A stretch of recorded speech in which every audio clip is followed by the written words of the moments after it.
You're listening to Hatchapod with Key Budge, Corey Costello, Greg Garrett, and Ashley Whitmore. It's Hatchapod time. Key Budge, Greg Garrett, Ashley Whitmore today. We have a special guest. Ashley, this is from your world. You're the airport manager. We've invited Tim Reid from the Mojave Air and Space Port. Tim, welcome to Hatchapod. Great to be here. Thank you. So we're breaking the ice for podcasting for you. You said you've done some radio shows, but this is the first time you've been on a podcast. Hopefully you'll listen to it, so it'll be the first podcast you listen to also. There will be a test. I promise it'll be painless.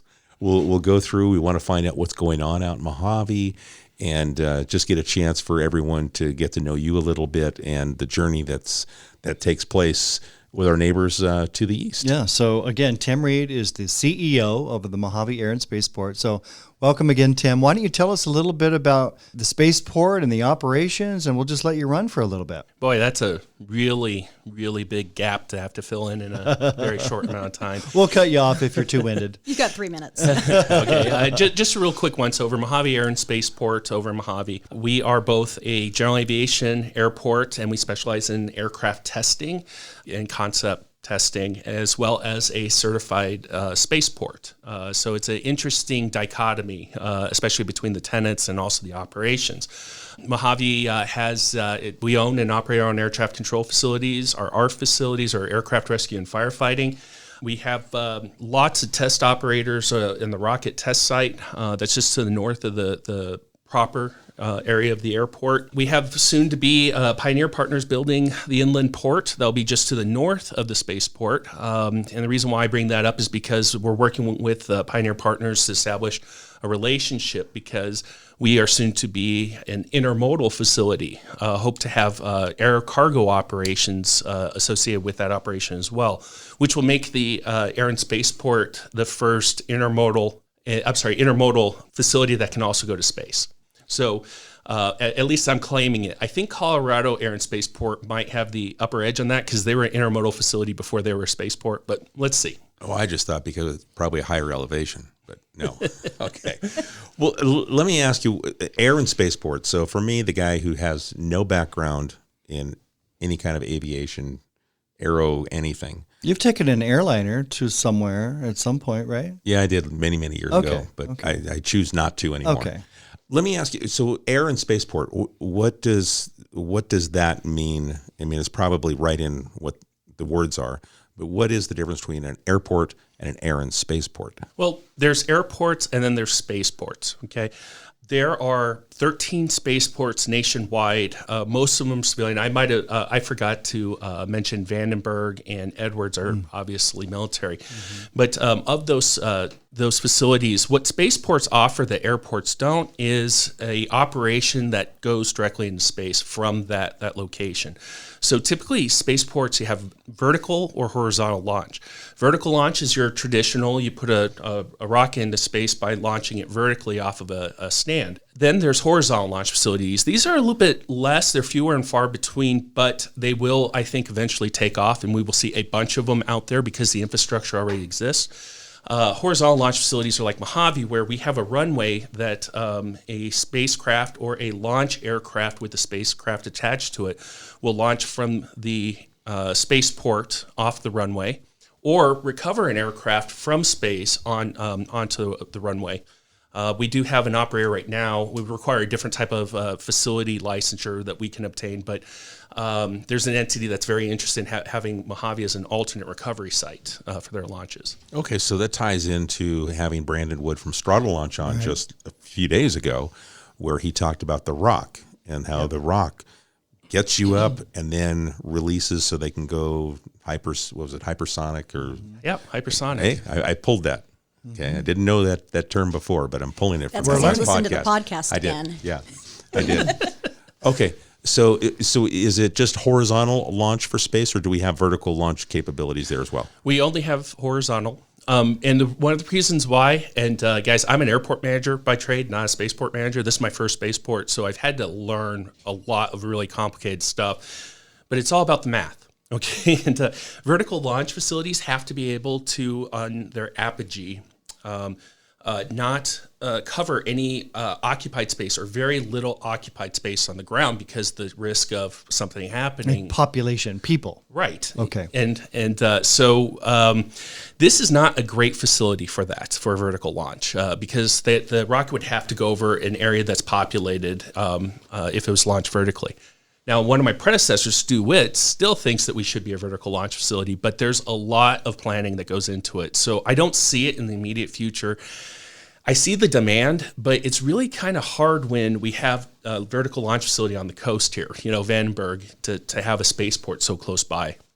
Now, we're constrained, we always talk about this, by the size of the length of our runway, 4,000 feet and everything. I'm assuming, being a spaceport, you need a much longer distance for that. So what do you got going on as far as that goes? Well, and that depends. There's not a runway length requirement for space operations because some of the concepts that are launching don't need to have a huge long runway like Mojave. Mojave, our primary runway is 12,500 feet long by 200 feet wide. There is an airport manager coming out here today from an airport on the coast that is trying to seek a spaceport horizontal launch license. And I joked with him when I first met him. I said, okay, so you got, what, a 7,000 foot runway? He said, no, 5,000 foot. I almost laughed in his face. Would that be Paso Robles? That would be. Yes. I'm following them, actually. I know the assistant city manager over there, and I know what they're trying to, their goals are, and I support it, but long road ahead of them. Exactly. Mm-hmm. But they're working with Stu Witt for the licensure. Yes, and then their airport manager, Mike, is actually coming by after I leave the podcast. Say I'm going to meet him at the airport for a tour and kind of talk about it a bit. Super interesting facility. It started out as a Marine base, and then there was a special district that was formed years ago. Visionaries, right? Visionaries. And they thought, let's start doing something out here in planning and so on and so forth. It became an amazing test facility for aircraft. I know Burt Rutan started there years ago with Skeletal Composites, and it was just a great place because it was wide open spaces, several large runways, very safe. The proximity to Edwards Air Force Base with the restricted or the test area, the air, if you will, to the east. And then along came this space industry where people started saying, hey, let's, as a private corporation, the U.S. government, the Russians, others, it got so expensive and their goals are different, right? It's about national defense and so on and so forth. But the private industry said, hey, let's go to space and create maybe a space tourism business. Or let's instead of the U.S. government launching satellites, maybe we offer that ability to launch satellites. So there's a very broad spectrum of tenants at the Mojave Airport, testing and fulfilling needs of customers, kind of prototyping all of these different industries. And then those industries mature and maybe they move on. I wish the state of California would get more engaged with keeping those entrepreneurs here and letting the businesses leave this great state. I think there's a lot of room for growth in the Mojave area and other areas in our great state. But that's very frustrating. I know right before we got on the podcast, started recording, you started talking about GoBiz, which is part of the state of California's economic development arm. And you're very frustrated with them because they're just not engaged as I think they should be. I don't know of a governor that's even been down to the Mojave Spaceport. I think that's tragic. This is where technology is being developed, and this is where the future lies. So what is the state's role? To help promote, GoBiz has been tasked by the governor to look into attracting and maintaining the aerospace industry here in California. We have significant leakage to other states. We're seeing it ourselves in Mojave with entities like Virgin Galactic that are going to New Mexico, Arizona, Texas, Florida. These states all have aerospace plans, and they have actually dedicated funds from the state to invest into aerospace, whether it's infrastructure or assistance with building some of the infrastructure it's needed for these entities to attract and lure them away from spaceports like Mojave. In California, we don't have any of that, which was real surprising. I've spoken to Greg about this before, and Ashley, and probably anybody who has two ears. It surprises me that coming from Wyoming, where I was born and raised, that the state of Wyoming invests per capita more in their infrastructure at airports than California does. The least populated state in the nation contributes more to their aviation system than the most populated state in the nation. How does that happen? Yeah, it's really frustrating. If I were a state economic developer and was part of the, grow aviation, if you will, the first place I'd go to is your office, Tim. I'd go educate myself on what's going on at the ground, boots on the ground, people designing and prototyping the future. And Craig, at first community or area or state, let me rephrase, the community is wonderful. Kern County is awesome to work with. But it just really surprises me that there isn't as much active involvement by the state, especially at attracting and retaining aerospace companies, because right now, every conference, I went on a tour of conferences this spring, and all of them kept saying the same thing. We are just at the very beginning of our ventures in aerospace. This industry is going to explode. This industry is worth multi-billion dollars already, and it's going to be even bigger. Any state that doesn't see the value in that when it comes to jobs, when it comes to also jobs that pay well, okay, that's an important part of what aerospace brings to the table. I don't think the state is looking into the value of aerospace and attracting it or retaining it. And we're losing to states that are willing to put that money down or investment. And it doesn't necessarily, I'm not referring specifically to tax incentives and, billions of dollars, taxpayer dollars being rolled into this. It can start with just support, right? I mean, the city of Tehachapi, our role is to support industry.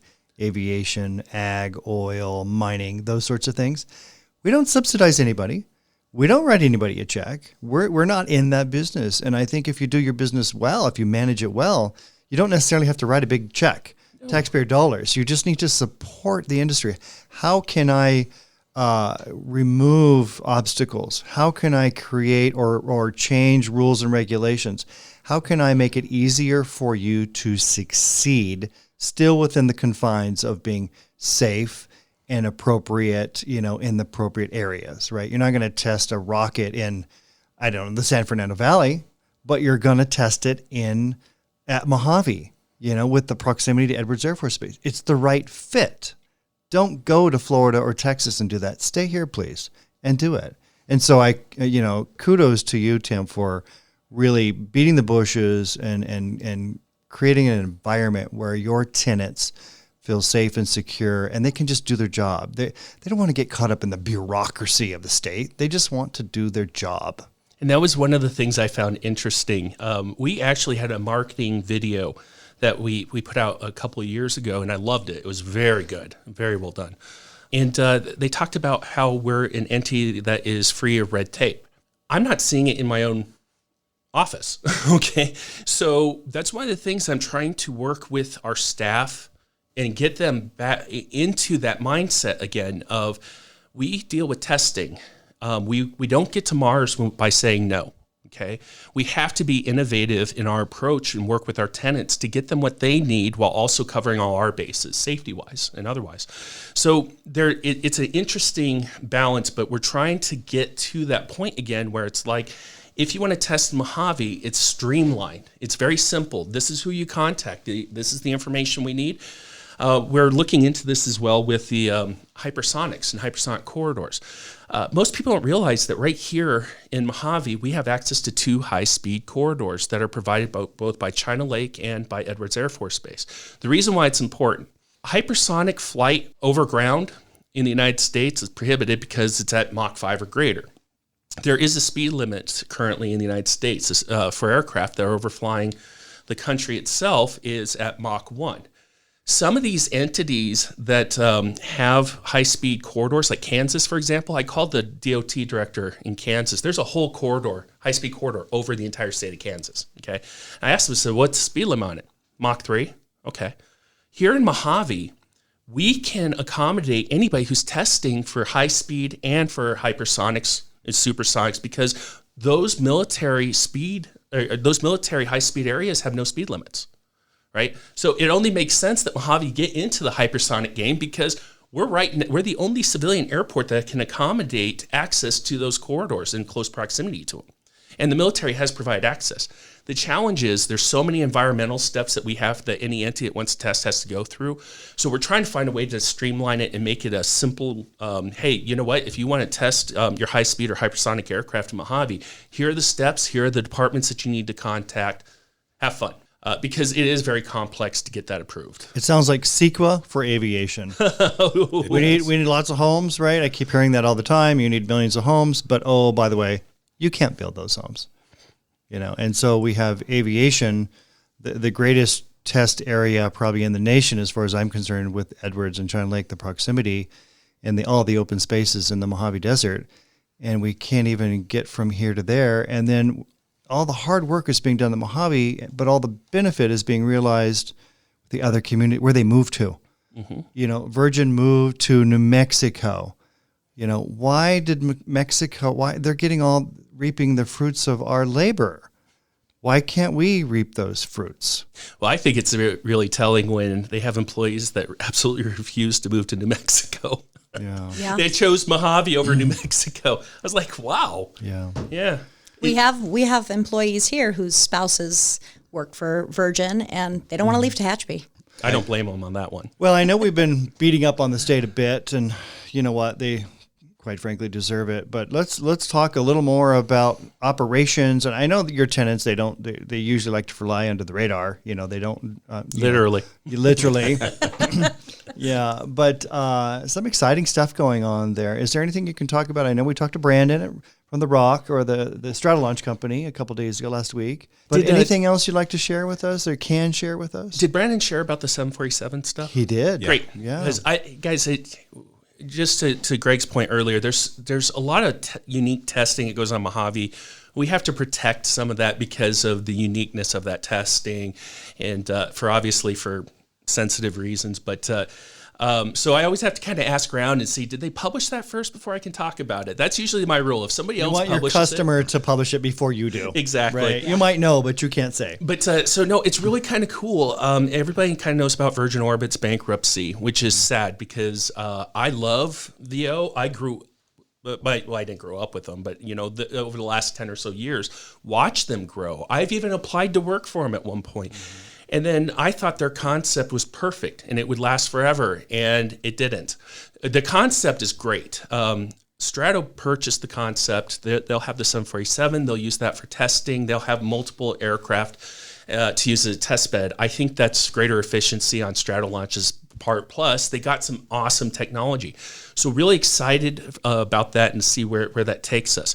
There are some other entities that purchased there's an entity that purchased the rights to Virgin Orbit's hangar and test sites. So we're still working with them to get that straightened out and see how we're going to proceed with that, or if they're going to relinquish them and we can bring in other operators.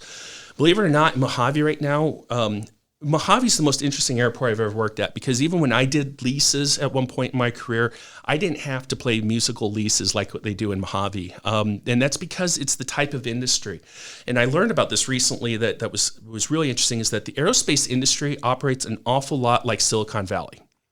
Well, then think about that on our end, the airport end. We don't operate airports like we're in a place like Silicon Valley where there's that much changeover to the leases, bankruptcy filings, that kind of stuff. So I have to find a way to operate the airport more like a Silicon Valley environment and find ways for us to operate so that it's more efficient and it protects us in through the ebbs and lulls of the aerospace innovation industry. So, well, whenever you're innovating and you're creating an industry that wasn't there just a couple of years ago, going to space privately is brand new. Right? It's less than a decade old. Before that, it was, the superpowers of the world. It was not private industry. So you can see that some companies will come and go, and, the demise of one is the benefit of the other, the next one, and you want to continue to push that envelope, if you will. But what about electric airplanes? How's that? Any testing going on out there? Yeah. Because Ashley and I hear about that a lot. Ashley is a board member for the Association of California Airports. It's been a topic the last couple of years Yeah, at the which we dragged conferences. Tim into quite a bit. That's right. We met Tim there, and but it's such a nice collaboration. And then to hear this, we talk about space a lot for the last 20 minutes or so, but now electric air vehicles, let's say. Well, actually, Greg, I'm glad you bring that up because I'm going to bring up both electric or eVTOL aircraft and then also hydrogen-fueled aircraft because both are testing at Mojave. The eVTOL or electric vertical takeoff or landing aircraft, I think some people are familiar with this, but I learned more about it actually by coming to California. It is this concept that in the very near future, in the next couple of years, LA is a perfect example. I'm going to lay into LA. I'm sorry. I use LA as my airport that we never want to be. Because of how poorly it's laid out, and anybody who drops people off or picks them up, you got to know. They always say friends drop you off at airports. Best friends drop you off at LAX, right? No, actually, now I drive to Vegas if I'm going to go out. I avoid LA because impossible. The land side is nuts, right?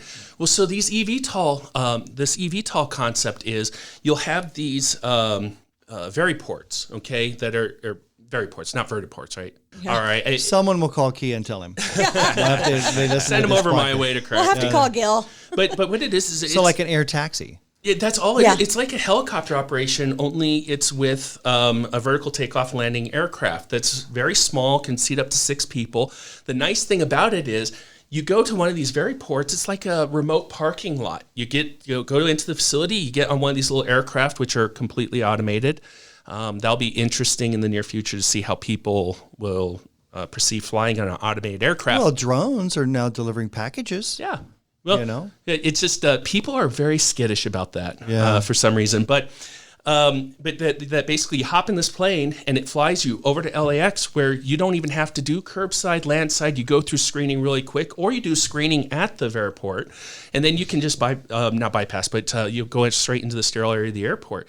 It's extremely efficient, and it would be about $145. I think they're estimating a leg, or maybe it's round trip. I think it's a leg though. Some people would say $145 is well worth it. Well, when you're looking down at the 405 and they're stopped. Exactly. And you need to catch a plane, it might be worth it. I know a lot of big cities around the world. I spent a lot of time in Sao Paulo, Brazil, and the businessmen use helicopters. They don't drive cars because it's gridlock. Yeah. There's no way you can get from here to there. So it's like a beehive, like helicopters everywhere. And this would be more efficient. The coolest thing about some of this is they're going to do it, where you can get on an app and everything, and you just log in just like Uber. Like an Uber. Uber. Literally, we've talked about Uber Elevate and everything, which is one of the concepts here and everything, where you get on there and you just set up your ride that way. And what a weird economy we're coming into. You can sit at home and you can do Uber. You can have food delivered, and you can have packages delivered. And if you want to go to the airport, you can have a air taxi come to your house. Maybe I don't know. Yeah. I guess a lazy American creates innovation, right? Which I hope helps us at the end of the day. Absolutely. Well, and our small GAs, those are the ones that you're gonna see them kind of come alive again if this actually. So Ashley, how are you going to figure this out at we our need airport? Infrastructure.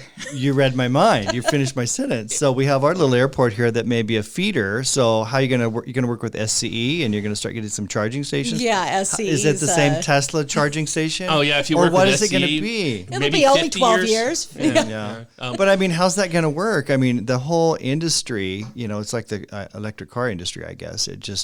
It starts going down this path. And I know Tesla and Ford now are talking about a similar or the same charger. So Ford has made a deal with Tesla. That's a good thing. Yeah.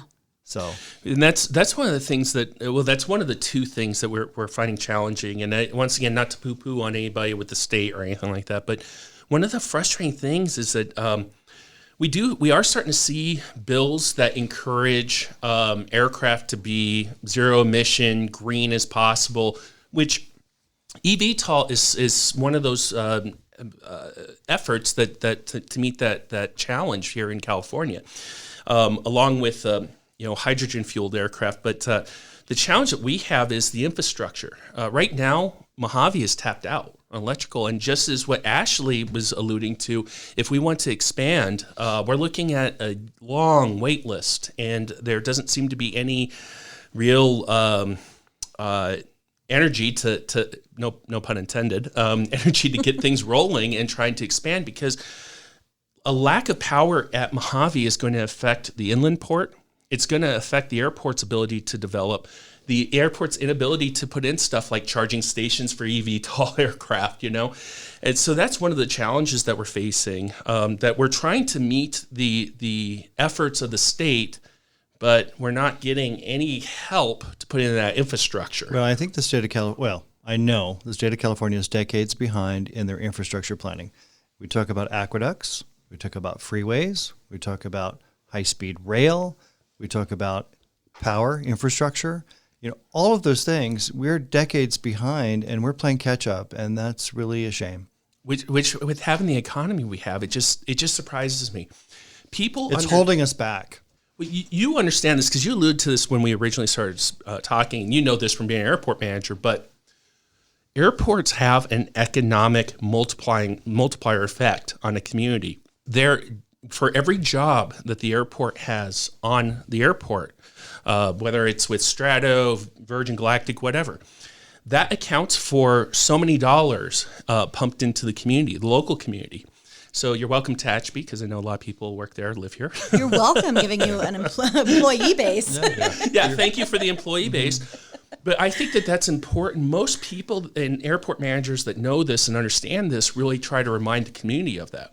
We are doing some work right now to develop some metrics so we can measure that economic impact and demonstrate it to the community and to prospective tenants. Because when you look at Mojave, you look at the town of Mojave, and then you look at the airport and go, how do these match up? The airport does provide an excellent economic base, but unfortunately right now the towns that reap the benefits are all the ones around Mojave. So I wonder if there's room for us to participate in that in a positive way. So you're talking about, an economic impact study, and then Tehachapi plays a part of that. So I'd like to, offer that assistance if we can help in any way, because that document, once it's complete, is going to help us all.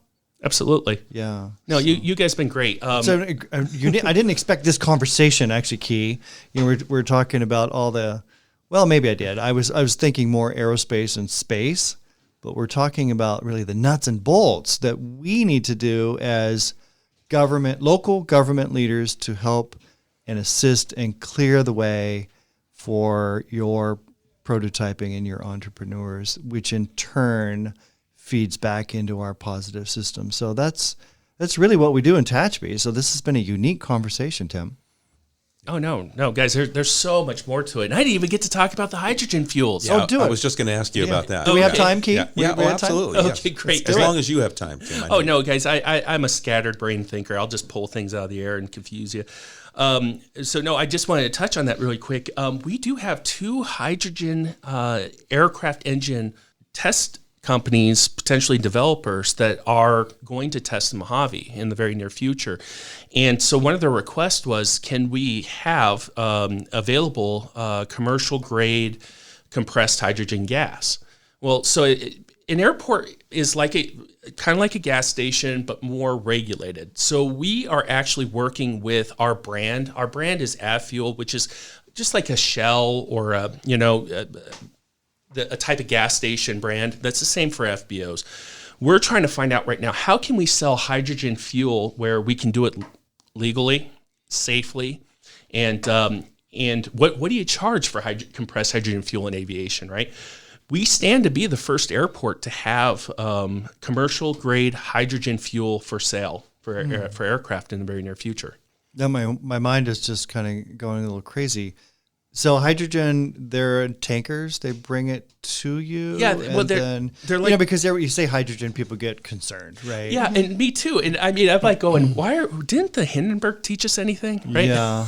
But it taught us to be safer, right? Instead of a paper thin, something, we have a Kevlar wrapped, very heavy tank.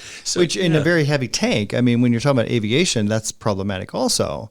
So that's a hurdle that they're going to have to overcome. And the funny thing is, there's no regs on it except for there is guidance for hydrogen car fuel stations. Okay. So we're going to have to work off of that kind of industry knowledge to determine what needs to be done in aviation.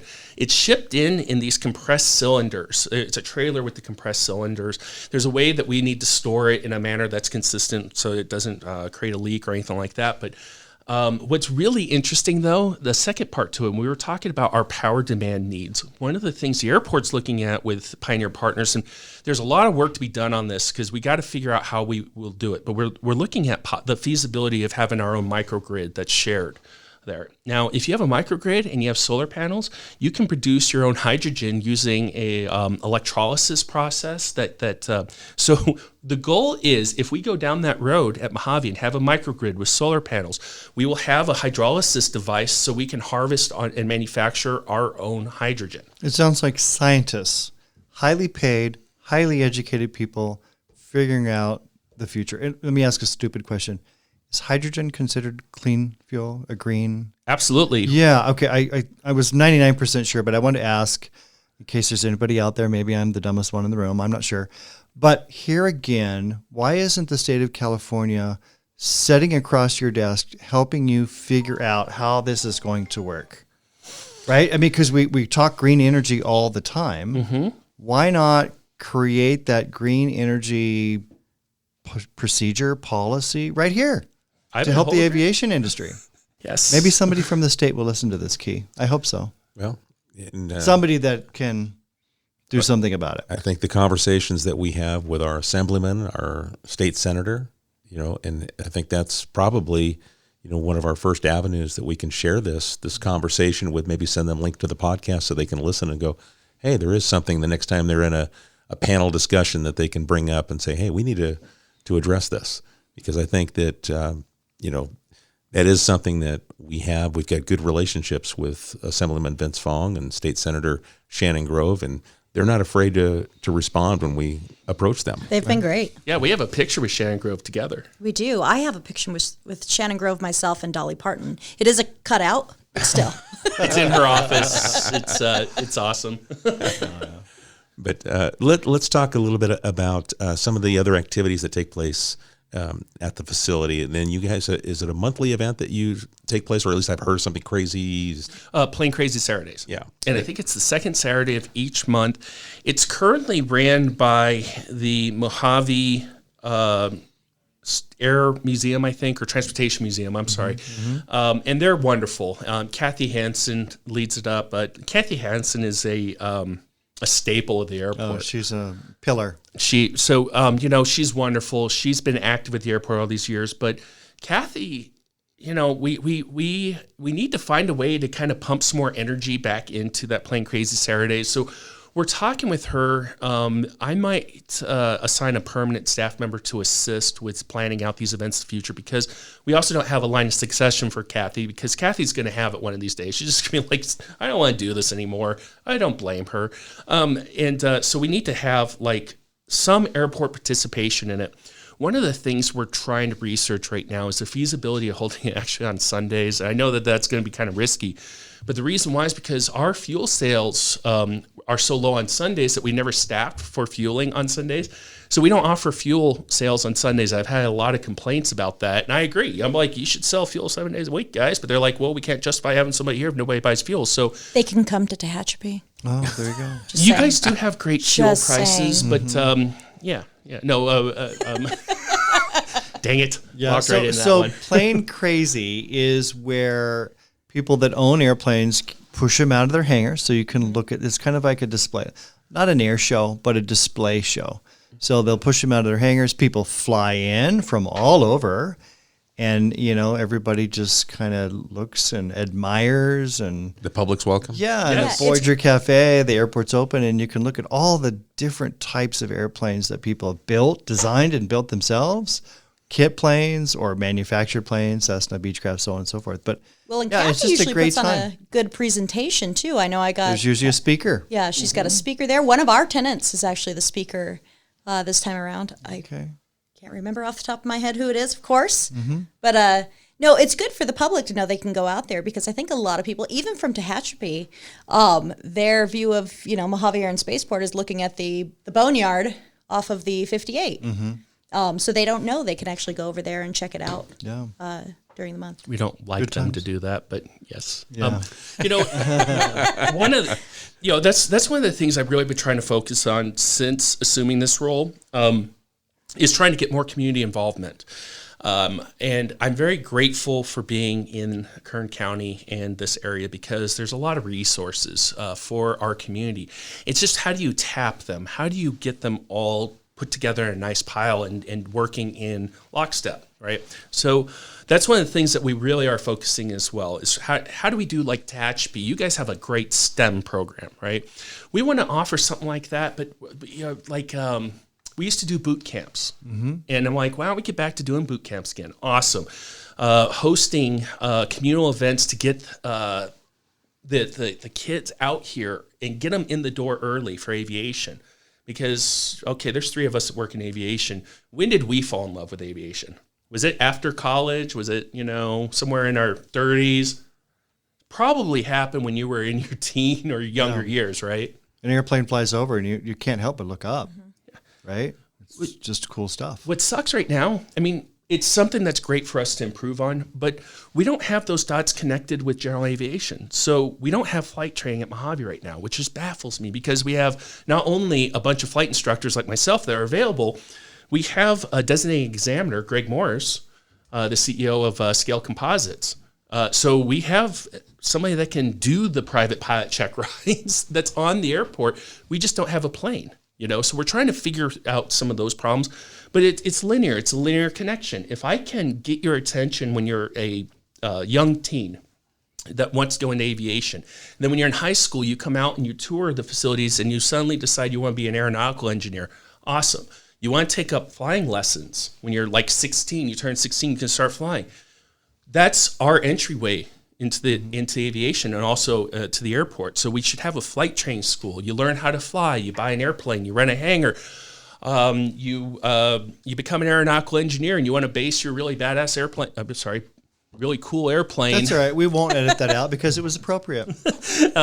Aircraft at our airport. So it all ties together. There's a linear relationship, and that's something I think all of us need to pay really close attention to. But we have to work on those first couple of steps to get us that feed. Have you ever had the Build-A-Plane kids from our airport out there? No, but I actually went out. Let's see. How long ago did we go out there? A year ago? Yeah, Ashley was really cool. I asked her about it one day. She said, come out for one of their meetings. I did. I got to meet the kids and watch them work. And I'm like, that's exactly how you need to be as a communal airport. An airport is part of the community. That's what we should be doing. So, Key, Ashley, this guy Tim's got a lot of passion. We got to figure out a way to channel that energy so that we can help Mojave Airport. There's so much there. And we love and partnerships. I applaud it. I love the passion and all of the ideas, and not just the ideas. You're putting pen to paper and you're getting things done. It's amazing. Well, one thing that I said in the board meeting the other day, and I don't think anybody got onto it because I had to say it really quickly to get through my packet, but we're doing an awful lot of work right now to set up for general aviation development, more hangar development. I think I got somebody that's interested in a developer in developing those hangars. Great. Congrats. All of them, 100%. It's tough to do. I mean, Ashley runs our airport, of course, and it's tough to make airports pencil, and the general aviation, as you point out, it struggles for whatever reason. There are lots of reasons actually, and some people make it flourish, and some just kind of flounder, if you will. Our airport is very healthy. We love our airport, and we feel like it's almost. I love your airport too. Thank you. Yeah, but we have a role, right? It's a small general aviation airport. You operate an amazing multi-billion-dollar facility, I'm sure, and with a lot of things going on. But we collaborate. We work well together. Oh yeah, and that is the one thing I will say I've never experienced in 20 years working in airports and living all over the country. This area, everybody works together. I mean, I know the Plant 42 airport director, the airport director at Tehachapi, blah, blah, blah. All the different airports that are here. We can work as a team because you hit the nail on the head, and that's something I've been trying to tell the spaceports to look into. Airports have their own personality. They have their own distinctive taste, okay, what they specialize in, okay? It's your job as the airport manager to identify what that is and to progress and market and work on that. Mojave's is testing, industrial, weird stuff. I like to just say we deal in the weird, right? Tehachapi's beautiful, beautiful general aviation airport. Love it. It's picturesque, actually. I love that little airport. But that you guys focus on the general aviation reliever. Cal City is the same way. Cal City would be great. You know, they could be another alternate glider port. They used to be a glider port. That's you right. know, I can see training and maintenance going on over in Cal City. But we were talking about trying to find ways to collaborate too, Ashley and I. And I think this year we're working on, this is going to sound kind of in the weeds, but just so you guys understand, we're going to invest in a trailer, that the aircraft recovery trailer. They'll have tow bars, jacks, airbags is my game plan. But what we'll do is we'll train the other surrounding airport personnel on how to utilize it. And if there is an aircraft recovery effort, we can dispatch somebody from Mojave with that trailer to go assist with recovering that aircraft. Because there is a need here. And I've seen this work at other airports, and it works out famously. But that's just it. Each one of us can provide something that each one of the other airports can't. And we can work collaboratively to address issues as a team. Yeah, no, you're just describing. I was thinking as you were talking. You know, I've had so many city managers from this region up and down the state. Quite frankly, you know, Tehachapi's a nice town. We see it and feel it. And how do you do it, Greg? Well, my first advice is don't pretend to be somebody you're not. And so you're describing the different airports, the different cultures, and who their customer base is. Embrace who you are, and then take that and run with it. Because every city, every town, every community, every airport has its own identity, its own customer base, and its own reason for existing. Embrace it and build upon it. And I think Mojave's is really a maverick. Yeah, for sure. So much going on, and so Threw much that in more. there, huh? Yeah. Well, I mean, they're test pilots, and what do we know about test pilots? They don't like rules, and I can agree with them to a certain extent. When you have rules, you're establishing boundaries, and we're trying to break past boundaries. One of the nice things, though, about Mojave that most people don't realize is that both the airport director and our director of operations, we both have master's degrees in airport safety management systems, and we're both experienced safety system managers. So we're trying to find a way to incorporate SMS into our practices at the spaceport so we can reduce the requirement of having regulatory guidance, but instead use a proven methodology to address safety issues, which I think our tenants will be more susceptible to because, as you know, Mavericks don't like rules. They like to break those rules. They don't like rules. But if you can walk them through and say, hey, these are the procedures that we think are the safest, I'm pretty sure everybody will be, it's collaborative. So I'm pretty sure there'll be an agreement. Break rules so you can make new rules. Yeah. Well, Tim, is there anything that we haven't talked about at the airport that you wanted to get out, convey? I really think that you guys really covered everything. I just wanted to remind everybody that we're going through a runway rehabilitation right now of our primary runway 1230. So it was starting last week. The primary runway's closed. Our crosswind runway 826 is going to be closed for the next 7 days to facilitate work on the intersection of both runways. So our shortest runway, 422, is currently the only runway that's open for the next 7 days. So wait a minute. We are going to start a big project on our airport, and you told me, Tim, several months ago, I could borrow your big X's so that the runways are closed. Are they going to be available, or are you using them? Yes, they should be available, but I am going to... I'm just saying. Hey, because, whenever you cclose a runway, you have visually from the air, you put this giant X. It's a big wooden X, if you will, plastic X that you can see. And, you don't want to pilot landing on a runway that's closed because something's up, right? So we're going to be redoing our airport here in the next, probably the next 2 months. Really a big project. So you've got 2 months, Tim. Yeah. So the only thing is, we discovered with this project, Ashley, by the way, the project will be done within 2 months. Because I don't want to have to buy. We've got a backup plan. I don't want to have We've got a backup plan. So I don't want to have to purchase $80,000 worth of X's. I don't blame you, but Ashley, we found out that they don't flash. Hey, you're still welcome to use. And if we can't use them, I will personally come out here and roll out the snow fence And turn it access for on you. and off and on and off to make it, make Yeah, it flash. hey, that's no problem. Get the intern to flash it. Well, Tim, is there? Do you share your message via social media? Does the Mojave Air and Space Port have social media and website? Yes, our website is very simple, mojaveairport.com, Mojave with a J, just a reminder. Right now, we don't have a LinkedIn for the airport, but I'm pretty active on LinkedIn, and the airport's very active on Facebook and our Facebook web page as well. Okay. Well, I'll just tell you that we're happy to share when you've got some things like the Saturday event and you want the public to come out or things to tag us in those. And when we see them, we'll share them to our audience up here. Will you do a live? Do a live show at the one of the Plane Crazy Saturdays? You tell us what you want. You're talking to a guy right here, right next to you. He's super excited whenever we get to talk about aerospace, aviation. I can already see the smile on his face. Yeah, He's like, his little smirk. Well, I can we've see it never happening. taken the podcast show on the road, but there's always a first. Yeah. Might be a good time. And it's, when we talk about, and I think part of this conversation was the collaborative nature that we feel in working with our neighbors. And it's not just about us. And there's always people say, oh, you only care about what goes on in the city. It's like we focus on the city, but we also want everyone around us to be healthy because that's better for all of us. So if there's something we can help and participate in, I think we're all ears. Yep, absolutely. Oh, no, these guys, I have them on speed dial. And what I love about them is that I think all of us are on the same page of notes. A rising tide, what is it? A rising tide raises all boats. Mm-hmm. And so that's what I love about this area and Kern County. Everybody seems to really work together. It's been a great conversation, Tim. Thank you. All right. Thank you, guys. Thank So you. Tim Reid has been our guest, CEO of the Mojave Air and Space Port. Tim, thanks for carving time. You and I were going back and forth trying to figure out dates, getting your schedule nailed down and making it all work. So thank you for the efforts that you put in to be here. No, thank you guys for having me. All right.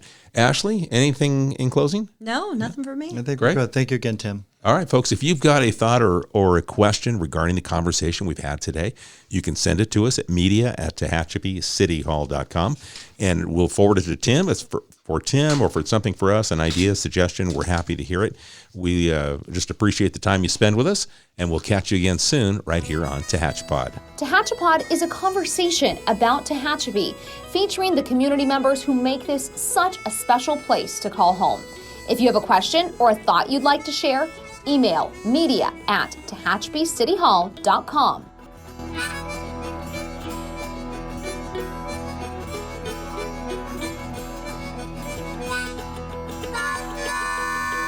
Thank you to Gary Mazzola for sharing his song, This is Tehachapi.